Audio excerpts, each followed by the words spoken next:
Welcome back to Kushtika Garage, everyone. Hope you're having a fantastic day. I know I am, because today I'm working on the 2000 Chevy Silverado 2500. We're putting in a new grill.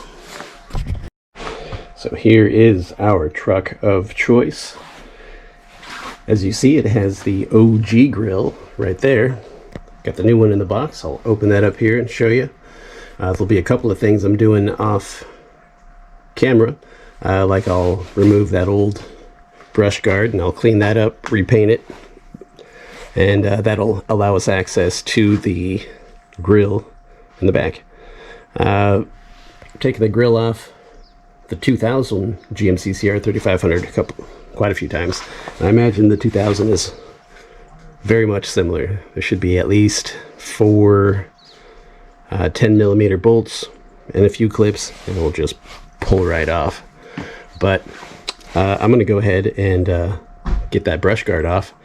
There's 3 bolts on each side. Get that out of the way and expose that OEM grill, and then do a little side-by-side comparison of the new and the old. Alright, guard is off, and now you can see the OG grill there. It still looks pretty okay besides the emblem. Here is the new one. It does come in 3 pieces. It comes with the screws to screw that together. Imagine they do that for shipping. Comes with your wiring harness. There's for the LED lights there. We'll plug in, and we'll tap that wiring harness into the running lights. So it does look like it's pretty good construction. It is plastic, just like the other one, but it will offer significantly better airflow. And so, besides looking cool, that is primarily why I want this on this truck. For those of you who have these old 2000 Chevy Silverados, you know that when they're under load for a significant time, you're pulling a heavy trailer, 40-foot trailer or something up a pretty steep grade for any amount of time, you'll have some overheating of the transmission. And largely that's due to the really small transmission cooler that is about the same size as the grill cover. And so it's really, the transmission cooler is really not getting any airflow back there at all. And neither is the radiator. Radiator gets a bit more flow, of course, but still not as much as it needs to stay nice and cool under load. And so you can do a couple of different things. One is a grill mod. 2 is you can upgrade the transmission cooler size, which I'll probably do at some point because I got a couple extra laying around. That's what I did. Told Pig over here, aftermarket transmission cooler, and then I just put that mesh on there myself in another video, and now I don't have any overheating issues at all in Pig. Okay, so next thing we got to do is gain access to the grill. So we got to pop out all these little keepers. Got 1, 2, 3, 4, 5, 6, 7 of those. That'll pop out, and I have a special tool to help me out with this. Let me get the grill out of my way. So you could do this pretty easily with a screwdriver and some pliers or something. I went ahead and picked up this little special tool and just dig under there. Try to do it with one hand here. Dig under there.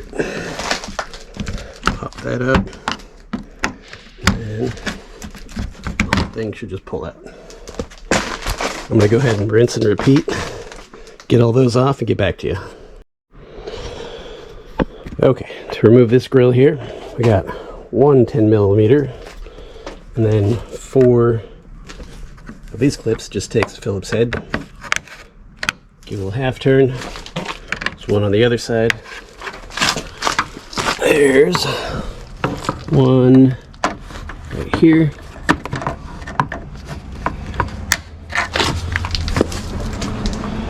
One on the other side.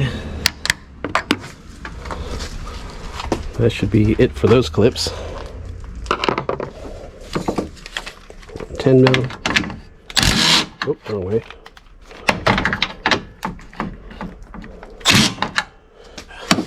Tool's too big, hold on. Try to do this with one hand here.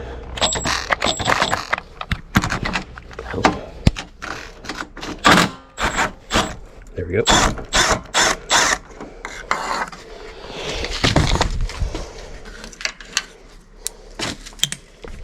And then should just pop out.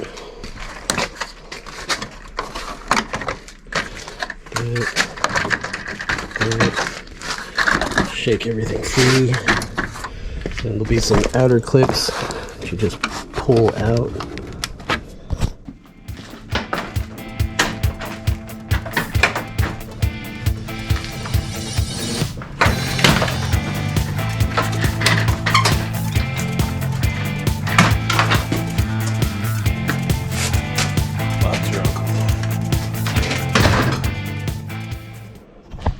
Okay, this should be pretty straightforward. Hardware comes right here. These are just regular old screws here, Phillips head. These guys just go onto the side, put your screws in, and you're done. So I'm gonna do that real quick. And I'll get back to you. Okay, we got all the screws on there. Nope. Notice one thing while I was trying to install it. So the new Grille doesn't come with the end clips. By clipping that hole right there, or at least mine didn't, or I lost it, or they expect you to reuse the old clips, which is kind of weird. So I took the old clips. They just press on, press off. Took it off the old Grille, put it on the new one. Should slide right in now. Okay, one modification we got to do, because these clips for the new one are different from the old one. I prefer the old one, but that's what the new one has, so hopefully when that Grille comes off again for the transmission cooler, it's not such a big deal. But we got to remove these things. They look like this. So we're going to take some needle nose pliers, pinch that from behind, and then pull it out so that when the new one goes in, we can just press it in. So I did it once. I'm going to do it 3 more times and get back to you.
Okay, well, it's on. We'll say fitment is rough. If the makers ever see this video, I would highly recommend they design it to be a plug-and-play replacement of the original, because the original one goes on and off like butter, whereas this one doesn't quite fit as well. as the old one, but it is in there. Only thing is I forgot to wire it up first, so I gotta take it back off and tie it into the running lights. Alright, taking this out is pretty easy. It's just clipped in, push, pull, comes right out. You want this middle one, push, twist. Here is our running light. And looks like we have our power and our ground. So I want to tap into this middle wire, it looks like. And I suppose I could tap in the ground, but I think I'm just going to run the ground to one of these screws here. So, 1 second. Okay, so here's our provided wiring harness. The only thing I did is I just threw on a little end here because I'm going to ground it right there. And then with our positive, I am going to splice it into the red wire of our running light. Now I'd probably use something like a jumper, because that just makes it a lot faster and easier, a little cleaner, and then you don't have to cut any wires, but looks like I already ran out, so I'm going to be doing some splicing and probably use a butt connector and some shrink wrap to splice that in. Got my little kits here. Lots of different types of shrink, and we'll see what happens. You guys have all seen this before, you've done it before, so I'm just going to go ahead and do this off camera real quick. Okay, so we got our wiring harness spliced in. That's what this is. Power spliced in, and I got the ground spliced into this right here, or I tucked it behind the plastic so that it's touching the metal, and I got those lights plugged in. I confirmed that everything does turn on, so we're good to go there. I just got to remount it again and give you guys a look-see. And there she is. Looks way, way better than I thought it was going to.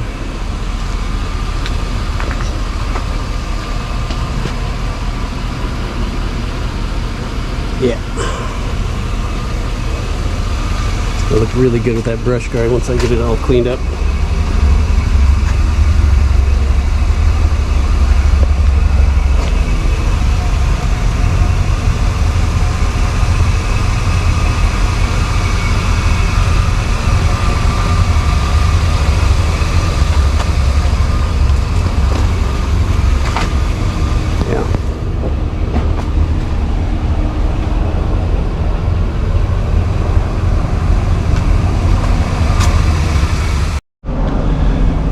Okay, I think that's it for this video. At least that's it for the installment.